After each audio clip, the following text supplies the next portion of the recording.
আসসালামু আলাইকুম, সবাই কেমন আছেন? আশা করি সবাই ভালো আছেন। আমি তামান্না আপনাদের সাথে নতুন আরেকটি ব্লগ নিয়ে উপস্থিত হলাম। তো আজকে আমরা যাচ্ছি ফোর্ট ক্যানিং ট্রি টানেল। তো এখানে আমরা আসলে এটা গুগলে দেখছিলাম, তো ওইখান থেকে দেখেই ভাবলাম যে না দেখি এই জায়গাটাতে কখনো আসি নাই এর আগে। তো ভাবলাম যে দেখি এই জায়গাটার পরিবেশটা কেমন। তো আজকেও আমরা এমআরটি ফলো করে এখানে আসছি। তো এই আর কি, এর কাছাকাছি চলে আসছি, আর বেশিক্ষণ নাই, আর 2-1 মিনিটের মধ্যেই ওইখানে পৌঁছে যাব ইনশাল্লাহ। এমআরটি থেকে নেমে একটু হাঁটতে হয়, হেঁটে তারপর রাস্তা ক্রস করার পর তারপরেই হচ্ছে যে এখানে আসতে হয়। তো এই তো আমরা এই ক্যানেলের ভিতরে ঢুকে পড়লাম। তো দেখি এখন এটার ভিতরের পরিবেশটা।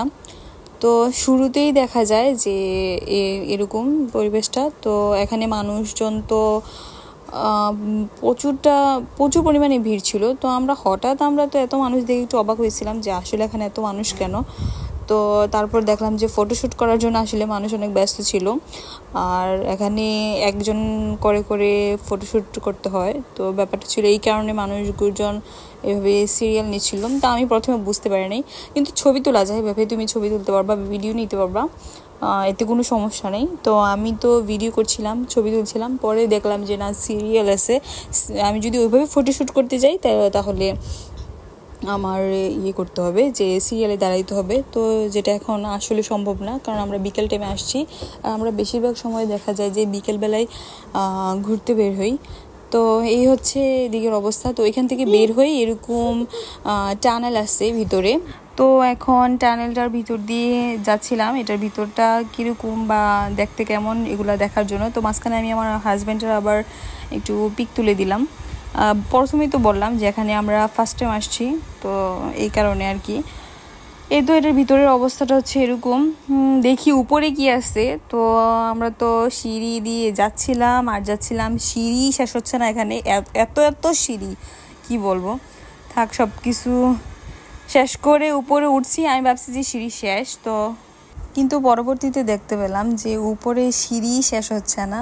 তো আর কি করার আছে, এখন উপরে তো দেখতে হবে যে আসলে কি আছে। এই কারণে আরও এক্সাইটেড হয়ে এই সিঁড়ি বেয়ে উঠছিলাম।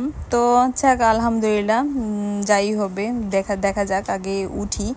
তো এই তো এসে পড়লাম উপরের দিকটাতে। তো এখানে দেখতেছি যে প্রথমে ভাবছিলাম আমরা এখানে যে হয়তো বা কোনো প্লেস, মানে ছোটোখাটো একটা প্লেস, এটা অতটা বড় হবে এটা আসলে অকল্পনীয় একটা ব্যাপার। তো আমরা হাঁটছিলাম আর সামনের দিকে যাচ্ছিলাম, আর এই বিষয়ে কথা বলছিলাম আমি আমার হাজব্যান্ডের সাথে যে এটা মনে হয় বেশি একটা বড় হবে না, আর মানুষজন অনেকে যাচ্ছে, আবার অনেকে ব্যাক করতেছে। তো আর সামনে যেভাবে মানে এরকম রিসোর্টের মতো দেখা যাচ্ছে, তো ভাবছিলাম যে অতটুকুই হয়তো বা এটা, কিন্তু না, আমরা সামনে যাওয়ার পরে দেখলাম যে এখানে নো এন্ট্রির একটা বোর্ড ছিল। তো আমরা প্রথমে ভাবছিলাম যে এখানে কি আমরা যেতে পারবো কি না। তো পরে দেখলাম যে এখানে গাড়ি অ্যালাউ করা হয় না, মানে এখানে গাড়ির জন্য নো এন্ট্রি, তো এমনি মানুষ যেতে পারে। তো আমরা এদিক দিয়ে ওনার সাথে একটা লোক ছিল, তো লোকটার সাথে কথা বললাম।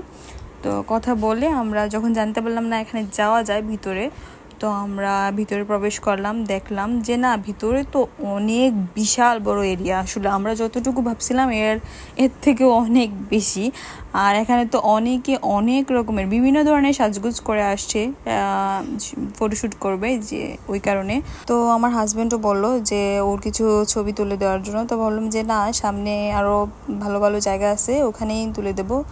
তো এই আর কি, আর বাকিটা পার্ট 2 এর মধ্যে দেখাবো ইনশাআল্লাহ। দেখা হবে আপনাদের সাথে পার্ট 2 এ। আল্লাহ হাফেজ।